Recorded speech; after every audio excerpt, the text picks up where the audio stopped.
And there we go. So welcome, everybody. Thank you very much indeed for taking time out to come and join us.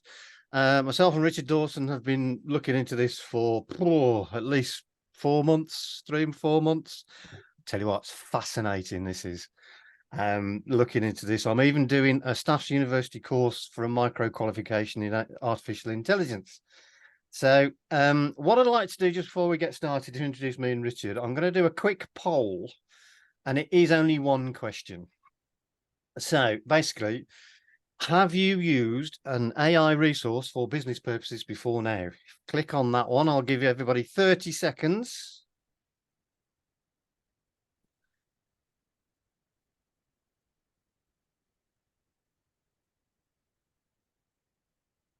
That's everybody present has actually voted. Now, it comes out as yes, 59%, and no, 41%. That's actually quite, yeah, that's quite interesting, actually. Richard and I were talking about this beforehand, and we were thinking, oh, I reckon 80-90% of people will have used it. Yeah, 90-10 I thought it would be. Yeah. So just over 50%, well, nearly 60% have used it. Yeah. So that's quite interesting. Okay, thank you very much. Right, what we will do then is, between us, we will take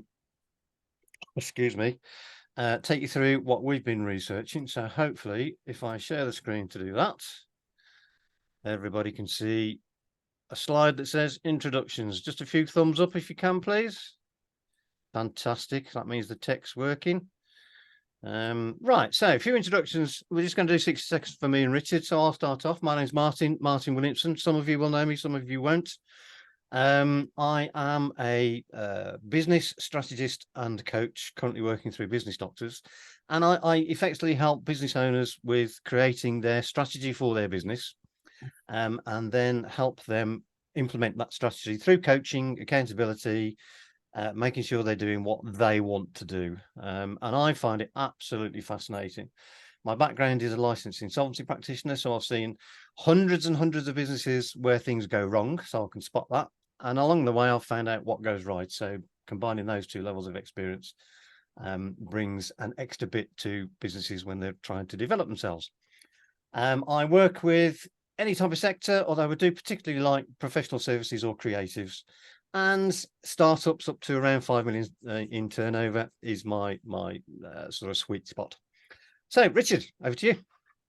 Yes, thanks, Martin. Yes, so some of you know me, some of you don't. So I'm Richard Dawson. I've been a trusted digital marketing advisor to businesses now for, blimey, 23 years now.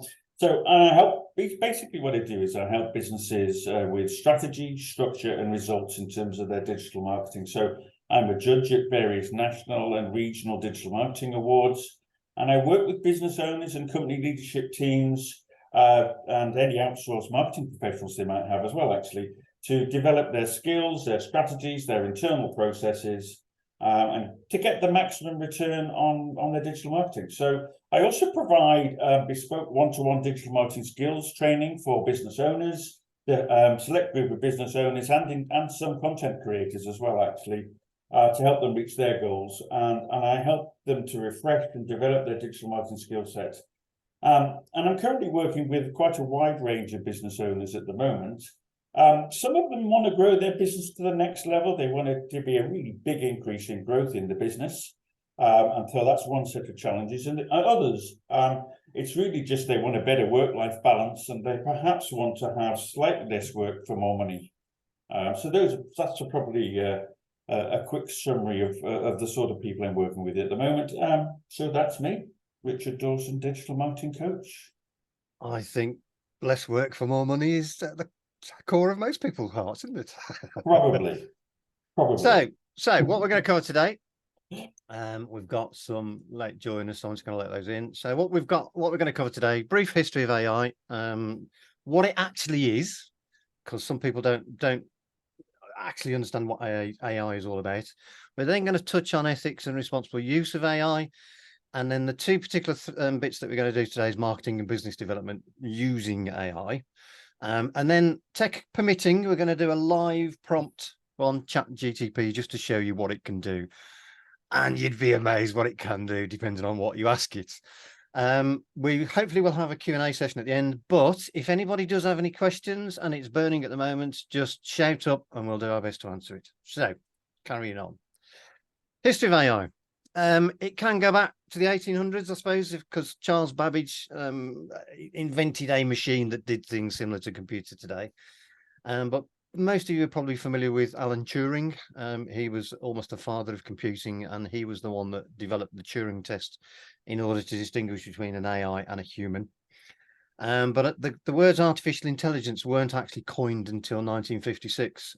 There's an academic college, Dartmouth, actually it's in the States, where they discussed it all, the great and the good, and came up with the words artificial intelligence.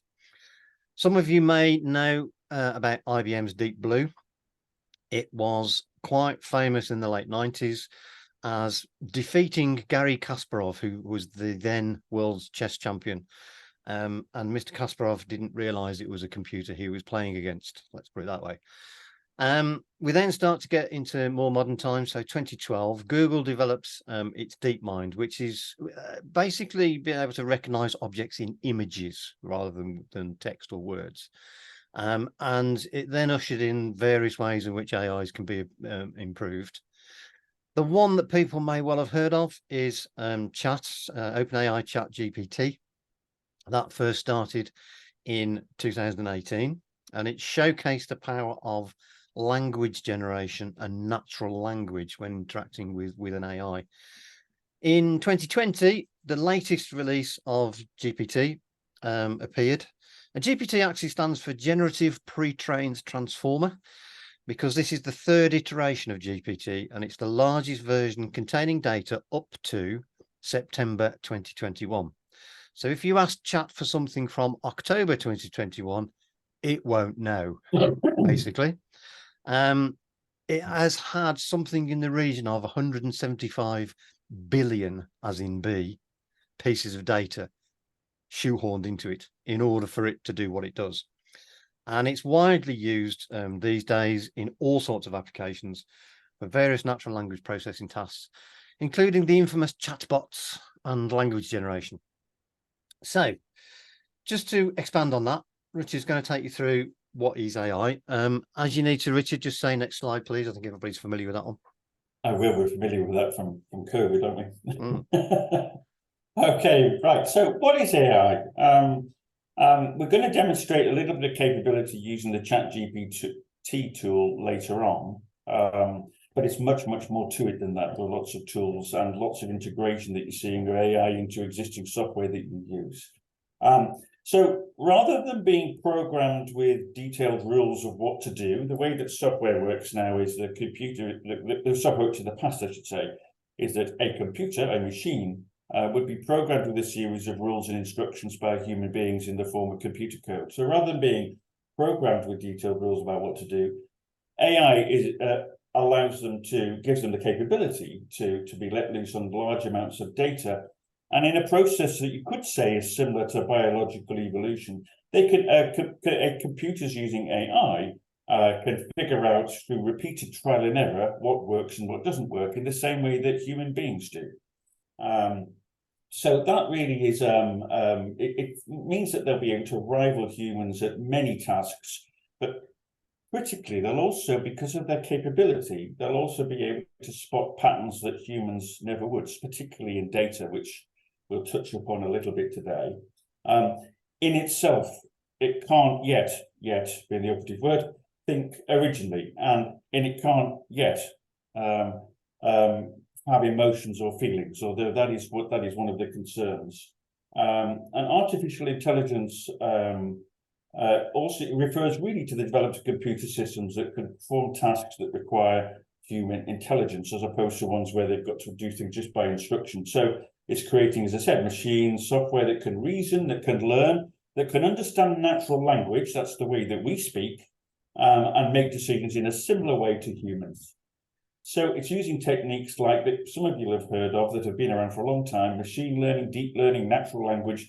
Natural language processing is something that's existed for quite a long time. You see it in your voice assistants, for example. It's able to, where software is able to understand the way you that is able to understand certain instructions in the way that you speak. It's basically finding applications in all sorts of places. I mentioned voice assistants, autonomous vehicles, recommendation systems, healthcare, all sorts of places. And its goal really is to mimic and augment human intelligence. So there's the emphasis there, is augmenting and assisting human intelligence, and enables machines to perform complex tasks and improves our efficiency and should enhance our daily lives as well. But as Martin was saying, current technology there means it's using existing data. I think I'm right in saying that CHAT GPT has actually had an update in the data. I've got a feeling it's up into 2022 now. And I think there's a CHAT GPT 4 either launching or about to launch, but there'll probably be a CHAT GPT 27 by this time next year. Yeah, more than likely. I think four's due out in the next month or two, I think. Something like that. So these things move every year. Yeah, there are, I think, yeah, I mean, actually, Martin just made a good point there. The other Martin on the chat's made a good point there. There are tools already that have live data. I believe that Google's rival, which is Bard, I think it's called, they've been quite slow to launch, but deliberately will be a live data tool, unlike ChatGPT, which is lagging, uses lagging data. So you'll see a lot of evolution in that anyway. So ChatGPT is actually a large language model, an LLM. So it gives some pre-training on things like grammar, syntax, and reasoning, and that enables it to produce coherent and contextually relevant text. So you ask it to do something, as we're probably going to later, and it, for example, could write a social media post for you, for instance. Next slide, please, Martin. Will do. Okay, so obviously there's been a lot of discussion, a lot of talk about the ethical side and responsible use and the issues and the concerns. That's obviously very important. A lot of that is, excuse me, an issue really. A lot of it is an issue for governments and regulators, but nevertheless, we all need to be sort of vigilant. So when new technology arrives, I think most of you will be familiar with what tends to happen. We do tend to focus on the negative, and we do tend to see it as a threat. So there's a great website called pessimistarchive.org, which I'll post the link to in the chat shortly. That jogs our collective memories about hysteria and technophobia and the moral panic that tends to spread when some new big change comes along. And this is definitely a big change. So, for example, looking at it earlier, when radio was created in the 1920s, there were lots and lots of newspaper headlines about it causing bad weather and excessive rainfall. For example, English doctors once feared that the excessive use of the bicycle would overtax the nervous system and produce anxious, worn bicycle faces. And that was actually, there was a medical text on it. Now, I do remember this one. Teachers lamented how the replacement of the slide rule by the electronic calculator would erode our understanding of mathematical concepts. So I've given you a few quick examples there of the concerns that new technology always tends to raise. There are lots of them: electricity, the telephone, all sorts of examples. And this is probably a change on the same sort of paradigm that we saw when the internet was created. History tells us that there are thousands of previous occupations that are now obsolete, but equally there are many thousands of new occupations that were created by big innovations. If you think of the internet, which was probably the last major innovation on this scale, there are an awful lot of people probably on this webinar today, and indeed in amongst your friends and neighbours and family, who work in internet software and services, think the jobs that simply didn't exist before the late 1990s. So that's the way you've got to. So to people's negativity about things like AI tends to be, oh, it's going to take lots of jobs and cause lots of social disruption, which it could. But history tells us that things change and evolve in a more positive way, hopefully. So new jobs are always being created around these new technologies.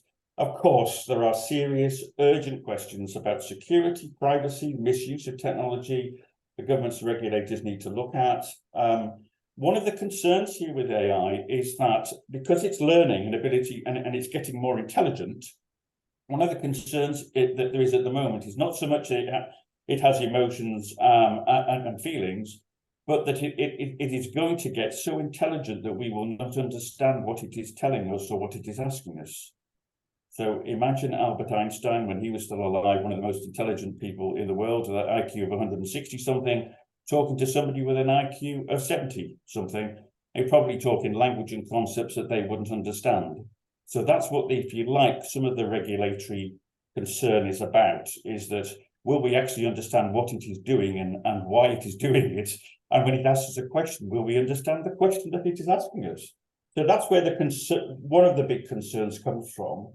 But obviously, it's crucial to address fairness, transparency, accountability, privacy, and also bias in terms of algorithms. So that in terms of the potential social and economic impact of AI, those are regulatory and government concerns that need to be taken very, very seriously. There's also the ethical side. Really, it's about making sure that it benefits individuals and society as a whole, and it doesn't widen inequality. That's a massive challenge that we certainly can't tackle in this webinar, but we need to be aware of those issues and take it seriously. And those are the downsides and the things that people are worried about. However, there's no doubt that you can give your business a huge competitive edge. And the problem is, if you don't like it and you don't want to join in with it, one of your competitors or all of your competitors will. So that's one of the issues, really. Also, let me just finish on this particular issue. As well as focusing on the bad and the things that we worry about, let's think about some of the good things it can do with all this intelligence. With all that brain power and an IQ of 75 million, probably in about 2 years' time, it'll probably be able to take all the research data that's ever been produced on cancer research and find a cure for some or all cancers. So those are the kinds of things it could do for good in society. And we need to focus on the good as well as the positives for our business, but be mindful of the negatives and the things that people are concerned about. Okay, so next slide, please, Martin.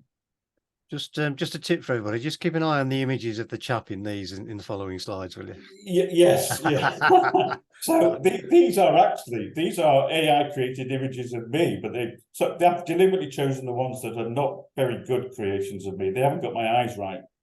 But I uploaded 20 pictures into a piece of software, and I got 100 images back in all sorts of various guises and contexts. That jacket and shirt is actually what I was wearing, I think, in some of the pictures, or something like it anyway.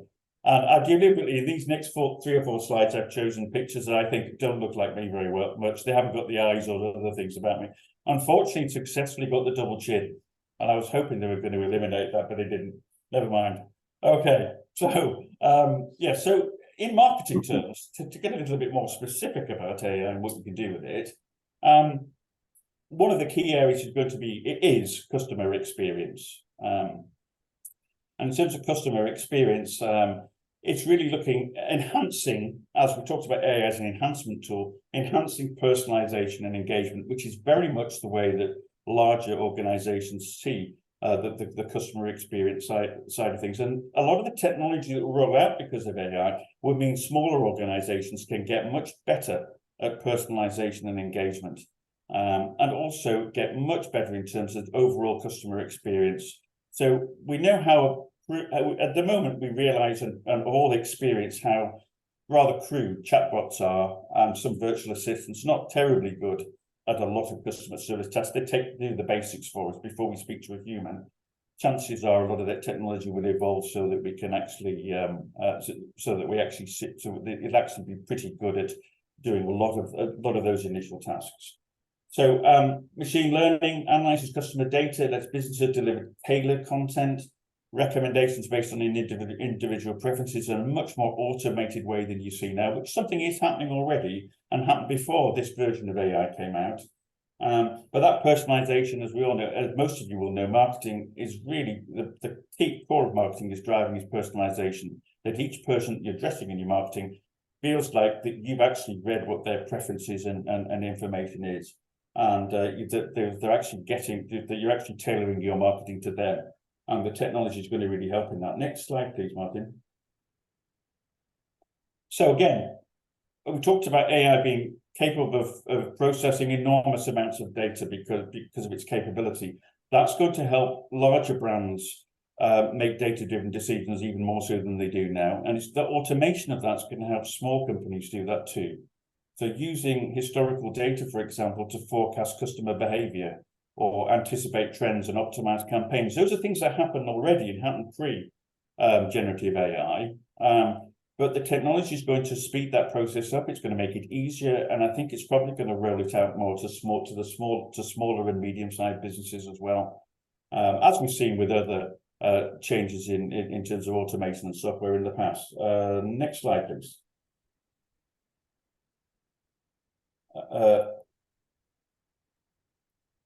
Yes. So so great thing about AI, of course, is that all that data can analyze customer feedback. So, for example, reputation management, customer sentiment, that's a big thing in marketing. Yes, of course, you can troll through all your online reviews and comments about you on social media and get an idea of how your audience feels about you. But AI gives us some even better tools at analyzing sentiment, social media mentions, online reviews, insights, etc. Thank you very much, Diana. I think it's a great photo of me, that, isn't it? No, that's you and your Learjet in about 5 years' time, isn't it? I'm hoping so. I think that was the worst one. That one. Thanks, Diana. No, yeah, that is me on my private jet, obviously. Yes. So I think it's going to be, again, it's going to enhance a lot of existing capability, make things quicker and easier, and a lot of the technology that the big guys use at the moment is going to roll down to some SMEs. Next slide, please, Martin. Okay, so let's have some quick practical examples of using AI in marketing. How do you use it? Well, I think the number one thing I really want to sort of emphasize here is it's your assistant. It's helping you. It's augmenting what you do. Martin and I have had a chat a couple of times about how much time it potentially saves, and I think we kind of roughly worked out that it does about half the work for you. So it can roughly halve the time that, say, it takes to write a blog post or a social media post. So it does that initial work for you, gets something created for you that you then work with. I think a lot of content creators, a lot of people doing marketing in their businesses that I've spoken to say, yes, definitely, that's a kind of a rough proportion. Most of you may have different experiences if you have played around with technology. I'm going to post some other digital marketing related tools that you can have a play with after this webinar in the chat as well. There are lots and lots of them. It's such a fast moving landscape. New tools coming out every day, including, so for example, I've been using one to take notes of Zoom calls that I've been having with clients. So it takes a verbatim note and summarizes the action points. But there are many others. I mean, literally hundreds of others. And the landscape is shifting so quickly. There'll be apps that come and go, that ones that are all the rage this week and are gone next week. But try and keep an eye on what's pertinent. I'll post some in the chat in a moment. So other things you can use it for: write a video script for you. I've actually used it to do that. It's really good at that. Write a sales email. I think I've seen it used a lot for, which is quite a mundane task that people find rather boring at times, is writing all the product descriptions for e-commerce product. So again, it can take away some of the more routine, mundane tasks. It can get you started on the creative stuff as well. So that's really how you can use it. There are lots and lots of tools. I'm going to post some examples, as I said, in a moment, so you can have a play with some other things that aren't CHAT GPT. Next slide, please, Martin. Yeah, so I'm going to get my cheese analogy out now, which Martin and I have been working on very. But we did think of using chocolate, but we thought it'd be less sugar if we use cheese.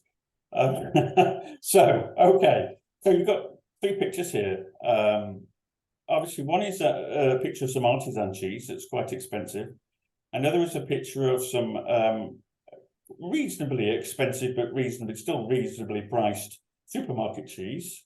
Very nice. And the other is a picture of that plasticky cheese stuff that you can buy in the supermarket as well, and the stuff that you see on the top of a burger sometimes. Maybe not a deluxe gourmet burger, but a normal burger. And that's the kind of stuff. 20 slices is 89p when I last bought some. So I had to buy all of these cheeses for obviously for research purposes. I had to buy and eat all of these cheeses, clearly. But the way I would look at it is that what AI can do on its own for you in content creation terms and marketing terms is it can produce the plastic processed cheese. Okay. It probably can't yet produce the nice supermarket cheese, and it certainly can't do the artisan cheese. There are some legal and ethical concerns about what it does in terms of the cheese it produces, the content it produces, particularly around intellectual property. So, for example, is it infringing someone else's intellectual property? Is the information technically accurate? If it writes a blog post for you, is it been optimized for SEO, for example? Also, critically, the thing that a good content creator, that you can do as a good content creator in your business, or professional content creators can do for you, is it can't really tell your personal story or share your perspective or your opinion, nor can it describe your feelings and emotions. Now, and your feelings, emotions, your personal stories, and sharing your perspective is really what creates engaging and effective content. So at the moment, in my opinion, AI can get us as far as the plasticky cheese, but it can't do those extra bits that'll turn it into into the upmarket stuff that we want. So I think that's probably what I would say in terms of things to watch out for in terms of AI and marketing. There are other things, but so come back to my earlier slide, which is really just to see it as your assistant, something to augment what you do currently. And with that, I think I'm over to you next, Martin, on some. You are indeed, yes. So moving away from a specific marketing focus. Oh, full disclosure, by the way, these following slides, every single image you see, is you. And 90, she's me, yeah, is 90% of the scripts that I'm using have been generated by AI. Okay. So just to give you some idea of the capability of it, it's not hugely brilliant, but it is acceptable. So use of AI in business development. Chatbots are quite a common thing that are happening. But we've already touched on things like data analysis and insights. AI can process that data far, far faster than we can, and far more accurately if it's been trained properly and the algorithms have been written properly. And the output from that data analysis can give you a deeper understanding of things like customer behavior, market trends, etc. Automation is a really good thing for AI. You tell it what it wants, what you want it to do, and because of the way the algorithms are, I wish they'd come up with shorter words. The algorithms are written, it will learn how to do what you want and produce the end result far quicker than you can do it. So it increases operational efficiency, it reduces errors, and will probably improve overall productivity for a business that utilizes them.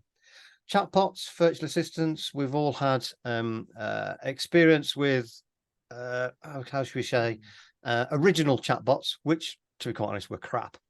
They often didn't answer the question or just got stuck, but they are getting a lot better because of AI. They can handle those routine inquiries, assist with product recommendations. We've all had that on Amazon, and guide customers through a purchasing process if it's particularly difficult. Market research, competitive intelligence, again, it can get not the sort of Chat GPT 3, but a lot of others can look into live data into market research processes. They can monitor competitor activities. You get insights from social media, other online platforms, and it enables you to stay on track with market trends. And again, process automation, repetitive, rule-based tasks. That's bread and butter for AI. They can do it with its eyes closed, to be quite honest.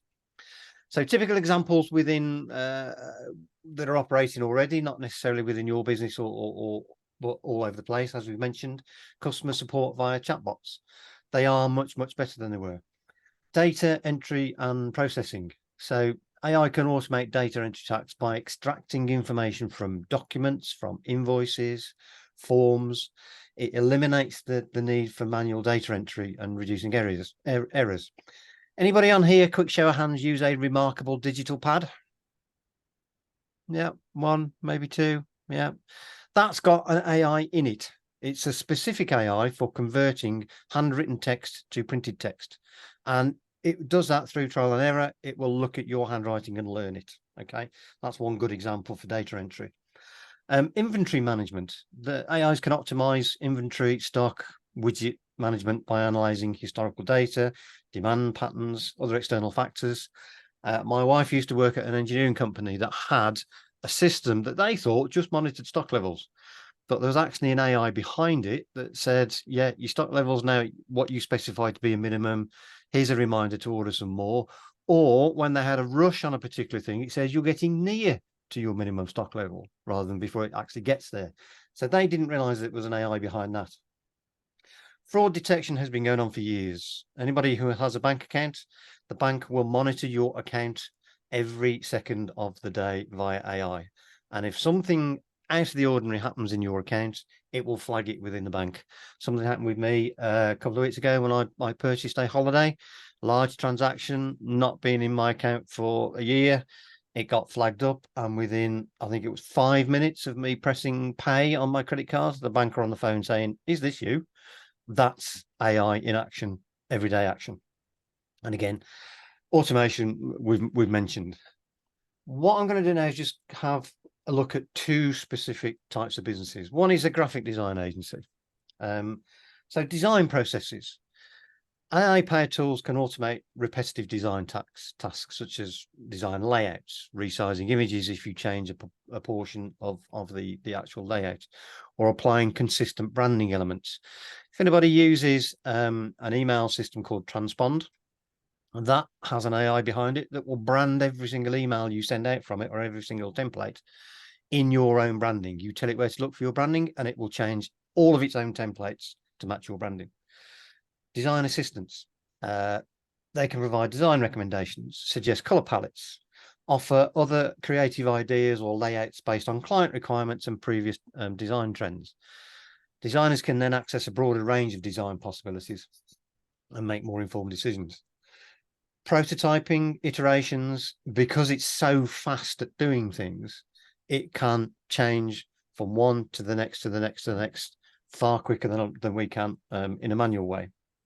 Data-driven design, it can analyze data and user feedback to provide insights on design performance, how people react to it, user interactions, engagement metrics. There's all sorts of stuff that goes behind in data that will then feed back to the designers so they can tweak and change their designs. And we get down to personalization and customization as well. So AI technologies enable graphic designers to create personalized and customized design solutions. Very often they will draw on, if it's a long-running client, previous designs and see what the client's style is. But analyzing that data, preferences, demographics, designers can then tailor design to specific target audiences far quicker than they could do normally. It all still needs that human input. Okay, you cannot say, "Do this for me, Mr. AI." Bang, here comes a version, right, we'll use that. No, it's you'll see as we go through when we demonstrate the live version that it does need some human input. Business strategy advisor, that's me. I thought I'd have a go with me on this one. So predictive analytics, and I've started using this one actually. So AI can help forecast business outcomes and identify potential risks and opportunities, and by leveraging historical data and other bits and pieces that go behind the AIs, it can start to predict market trends, customer preferences, potential business challenges. And this enables proactive decision making and the development of strategies that position clients for success. Virtual coaching and support. I've tried a couple of virtual coaches. They are still at the level of chatbots. It depends on how sophisticated they are, how much data they've been fed. But some of them are good. Well, I say some of them are reasonable, most of them bad. But they're designed to answer frequently asked questions. So if you've got specific questions from a client, they're no good. But if they've got general frequently asked questions, they are reasonable at providing answers. Process automation, again, we've mentioned this a few times, but it can automate routine admin tasks such as scheduling appointments. Anybody here use Calendly? Yeah, there's a few on there. Calendly has an AI behind it in terms of it looks for bits and pieces according to what you've told it to, but it won't let people double book or book more meetings than you've told it to. It's not just a piece of programming behind it, it is an AI. Intelligent CRM systems, again, I've just started with one. So customer relationship management systems can assist advisors in managing client interactions and relationships. They can automate tasks such as lead nurturing, client communication, follow-ups, all general stuff that you normally have to do manually, but you can teach an AI behind a particular piece of software to do it for you. And referral and recommendation systems. This one I've not had quite so much success with, but it can analyze client feedback, satisfaction data, and provide you with suggestions for referral opportunities. So in that respect, it's quite good. I can see it getting a lot better. Okay, the fun bit. This is the bit I've been dying to do with everybody, actually. As I said before, the full disclosure, I would say 90% of our presentation today has been was sourced from CHAT GPT. Richard and I then went through what it produced, and we tweaked it for our own styles, and we fact checked it. And some of the language that it came up with was a bit awkward, didn't suit us, etc. But I reckon my slides, my contributions here would probably take me 3, maybe 4 hours to do. From scratch. I did it in about an hour and a half using the stuff that Chat produced for me. So it was a lot quicker. So that kind of pictures what we're saying about, we kind of reckon 50% of our time it's probably saves. Yeah, I reckon as well. Okay, so tech permitting, then you should now see a web page that says Chat GPT. Couple of thumbs up if people can. Yep. Fabulous, good. So once you have to register, once you've logged in, and I'm hoping this hasn't timed me out. So hi Chat, how are you? This is what it can't do.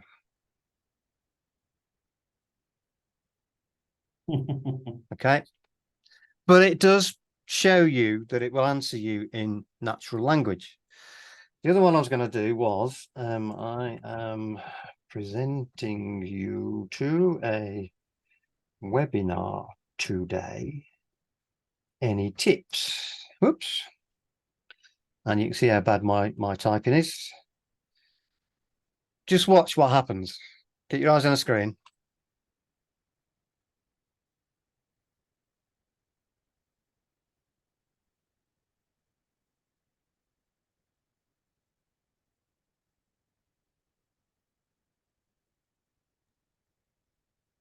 Martin, I don't know if you can see that prompt that I put in the message box, but if you add that prompt to the end, it then really makes it easy to read.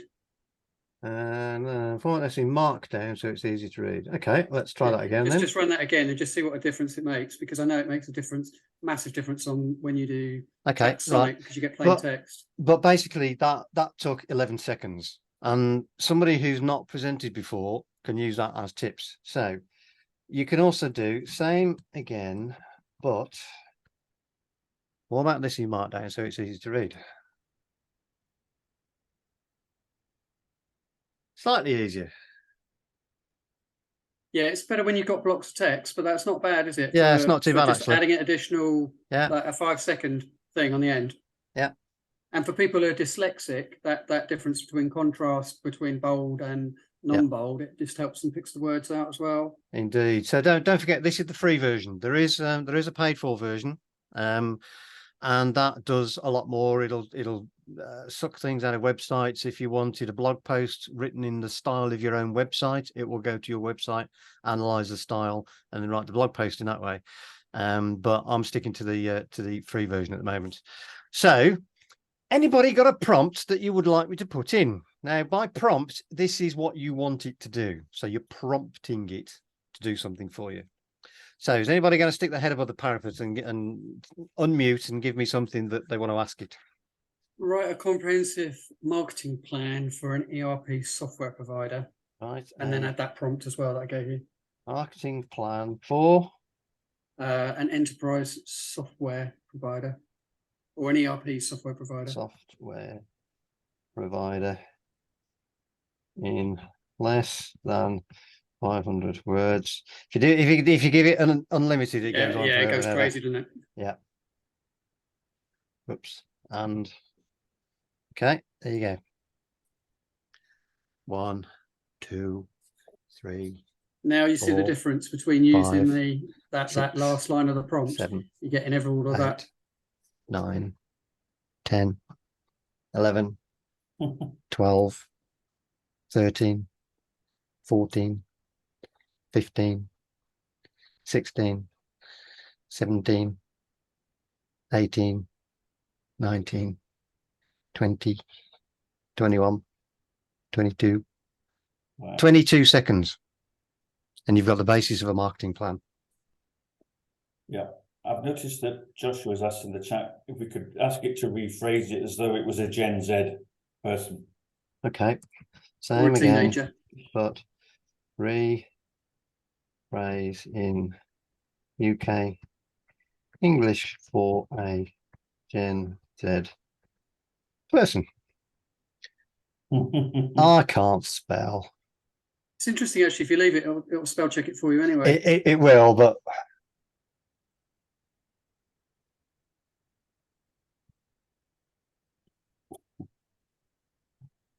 Yeah. content's magic. Different phrase. Thought leaders rock. Email love. Right, That was good. I'm bored with that. Who else has got on? Go on, shout up. Nothing controversial, racist, or horrible, please. Yes, Catherine's said she's got one. Oh, go on. Yeah, I've got an idea. So I used it recently to create a whole brand name for a new business, and that was quite interesting to do. So just choose any business. So say selling leather shoes, ladies' leather shoes, and could they come up with a name and a branding strategy for a brand new ladies' leather shoe business? Wow. So please provide 3 business names and a brand strategy in less than 500 words. And There you go. having a think. Now,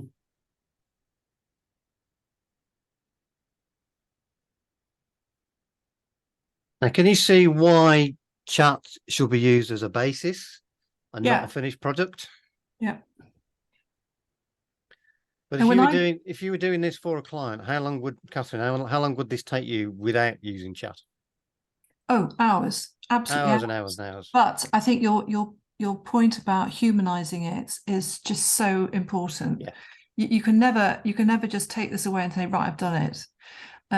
So what I went back to the beginning, and the names they came up with, I then went into my domain provider to see whether the domains were available, and amazingly they were. So my next step was then to look at the background of those domain names to see if they've been used before. And then it just sparked off a lot of creative thought in my own head about what direction to go in and what to do and what to say to clients, so on and so forth. So it was really helpful. Yeah, really. I think Chat GPT-4, if you ask it to look for spare domain names, it will go and find them. 3 can't. And I'll hopefully generate this, show you with this one. Josh Lyons just says, give me a random YouTube link.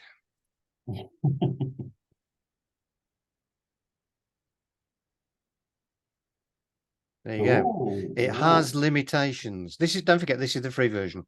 All right.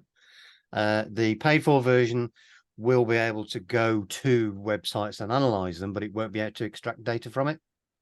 And I think GPT-4 can analyze and can extract data from other websites. Yeah, if you use Bing, mainly because it's a Microsoft product, so obviously going to promote that. You can have side-by-side versions, and it's free, and it's using live data. Yeah, so there are more sophisticated versions out there.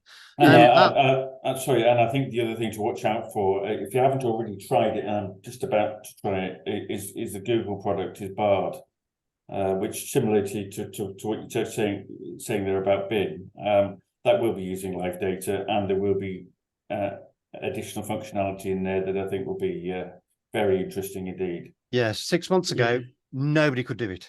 Yes, exactly. So it's that rapid, the changes. Yeah, the interesting as well. But there's a prompt that you can use to generate live Microsoft licenses for free, and wow, Microsoft, I think they were running around like headless chickens not trying to surprisingly. fix that last Yeah. week. I don't know if they have or not, and I haven't looked. Alistair, That's quite scary. You had a question. Yeah, just a thought. Can it write a contract for a telesales service? Right, a 10-point contract for a telesales service provider. There you go. Mad, isn't it? That is mad. However, I would say to everybody, if you're going to start getting technical, where things do approach impinging on the law, you need a decent lawyer. This will give you an idea. Okay. It is not technically perfect. It is drawing on information that it's been fed. Approximately a third of Chat GPT's data has been drawn from Wikipedia. We all know how accurate Wikipedia is. Okay. So this will give you an idea. So you might want to take this and go to a lawyer and go, I need something along these lines. Can you give it to me? They will check it, I would imagine, and say, yeah, it's reasonable, but we do this and this and this. Or they'll go, no, it's a load of crap, disregard it, get it done in the best way. But it will give you a starting point. Never, ever take what chat provides you as gospel. That's all I can say all the time. Well, always only goes to websites and pull them off free templates off websites anyway. Yeah, exactly. Exactly. Or they might pay you a little bit to get the template, and then they will then cast a legal eye on it. So, yeah, exactly. So I'm going to throw one in here now, just to show you the range of things that it can do. So explore different pricing strategies that can be implemented to drive business growth.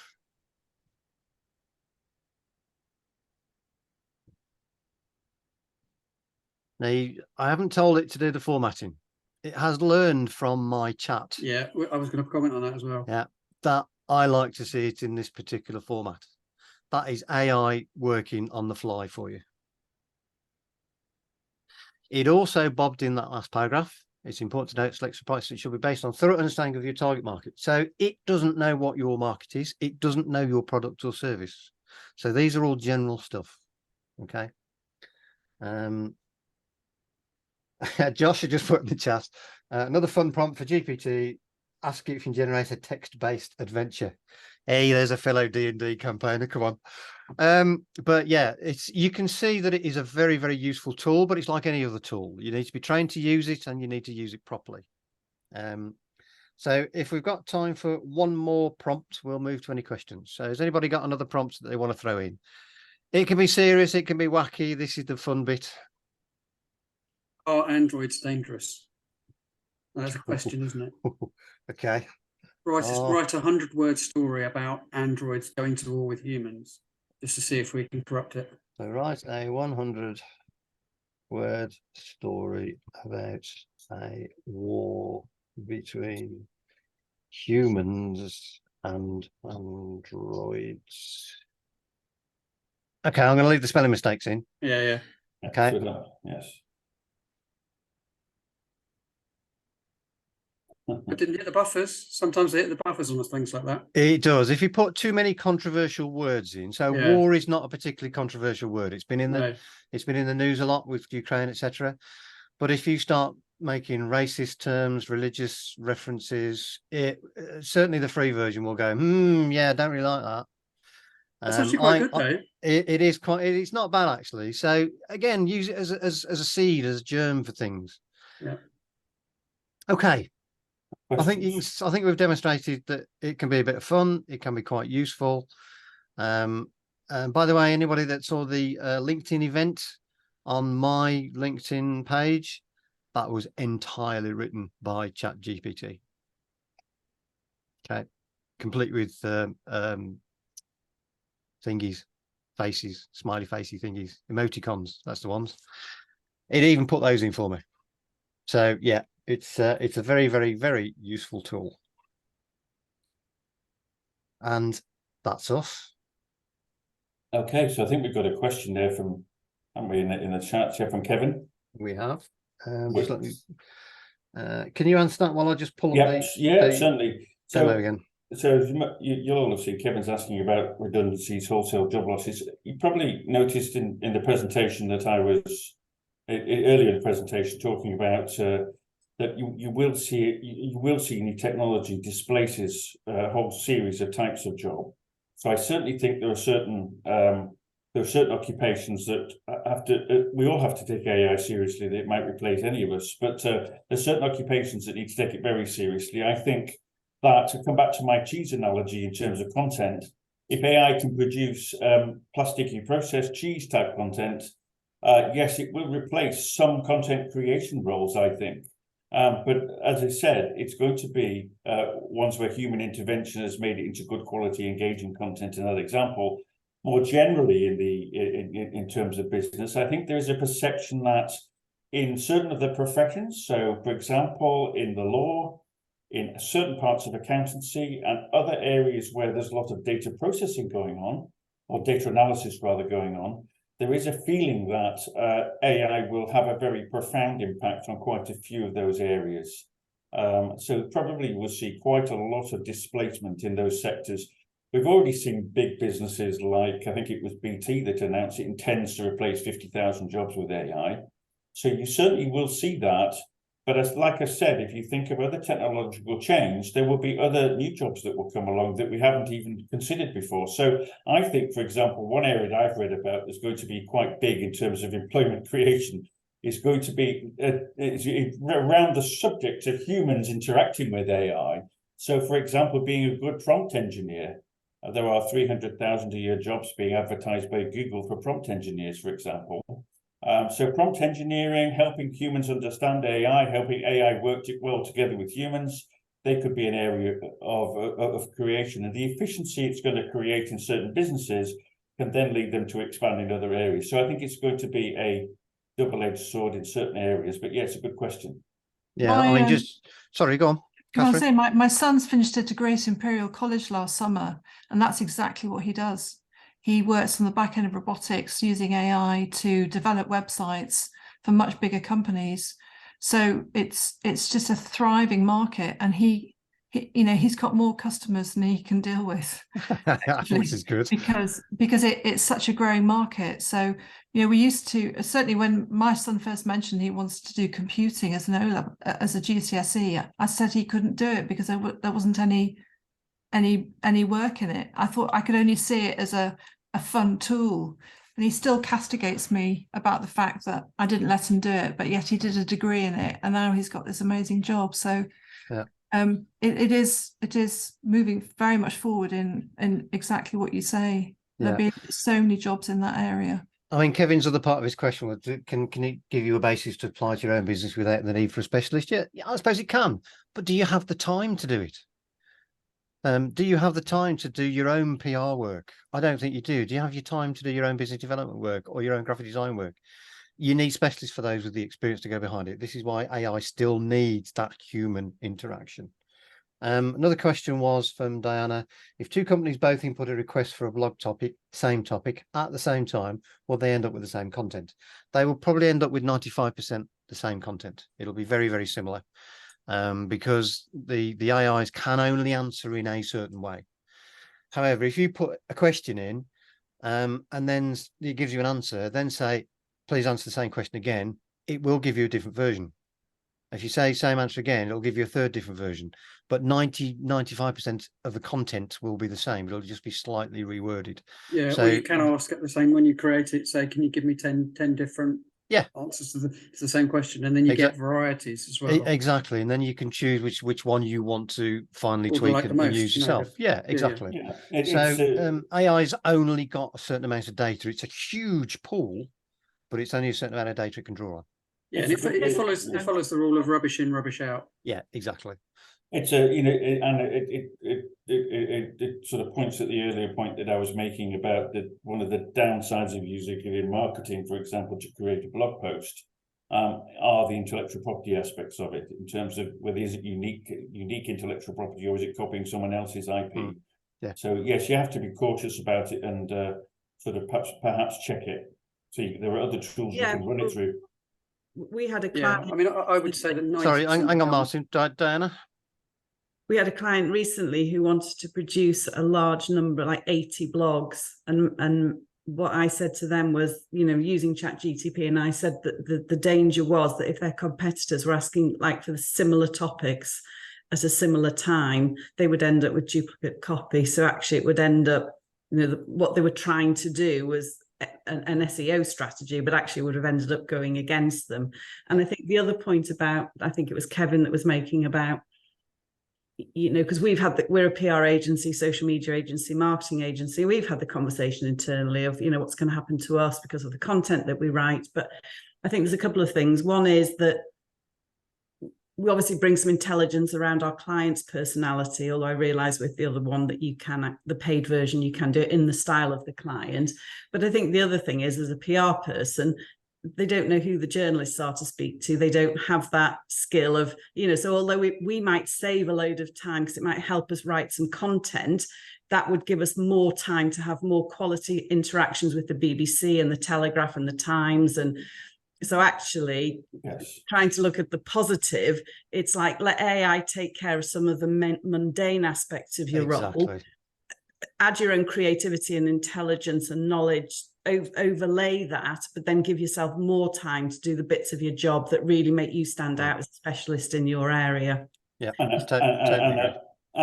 I think as we said earlier as well, what AI can't really do is get across people's story. It can't get across their feelings and their emotions. And the very best content that people produce has those things in. So I think it is about taking it as to create the artificial cheese, and then you add the bits on the top to make it into the artisan cheese. Yeah. AIs are definitely artificial stupids, and they don't have that creativity. I think Diana's hit the nail on the head, because I would say, from a purely practical sense, that probably 90% of our marketing material that we've generated since January has been driven by, you know, using AI as such, with obviously sense checking and making sure that it goes with the campaigns that we're running as such, and then it just frees up hundreds of hours, literally hundreds of hours, to focus on other areas where you can't get Chat GPT just to do that for you. Indeed. Okay, it's 11 o'clock almost. I'm going to wrap up. Thank you all very, very much for coming. We have videoed this. I'll stop the video in a minute. It'll take me a few hours to process the video. We'll then get an email out to everybody. GDPR wise, does anybody object to me doing a round robin email with everybody's email address on it, so they can at least contact each other if you want to? I'll take that as everybody's fine with that. So I'll just do the one email with a link to a feedback form. We'd be grateful if you could fill it out for us, and a link to the video that'll be hosted on Vimeo. Those of you in the know can then download it if you want to, but it is going to be quite a large video. So without further ado, thank you very much indeed, and hopefully that was useful and you enjoyed it. Thanks, very good. Much more. Thank you, Brian. Very good. Yeah. Thanks, Martin. Thanks, Richard. Yeah, no problem. Right, go on then, bugger off, go make some money. Well done, guys. Go and put the coffee on. Good stuff. There we go.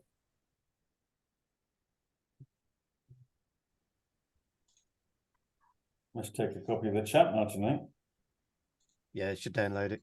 Yeah. How'd you find that, Kelly? Really interesting, because honestly, I'm really thick when it comes to anything IT related. So I'm going to have a go at it. I must drive everybody away with absolutely mad, and my own children. Yeah. So, I'll tell you what, the Chat GPT is actually quite useful. You've got to be aware that it's got its limitations, but go register on it. Yeah, have a play. And I'm going to have a look at some. Do some content creation or something. Just have a go anyway. I'm going to have a go. So do thank you. And Richard, we must catch up for a proper one-to-one. I'm sorry we got cut short before. Yeah, indeed. We'll sort something out. Don't worry. All right. Have a great day. See you soon. And thanks, Kelly. Bye. Take care. Bye. Okay, Cheers. I'm just gonna Stop recording, yeah? hang on a second. Just bear with me. No worries. That one. It's just the two of us now, mate. It is. So stop sharing. And then record. Stop recording.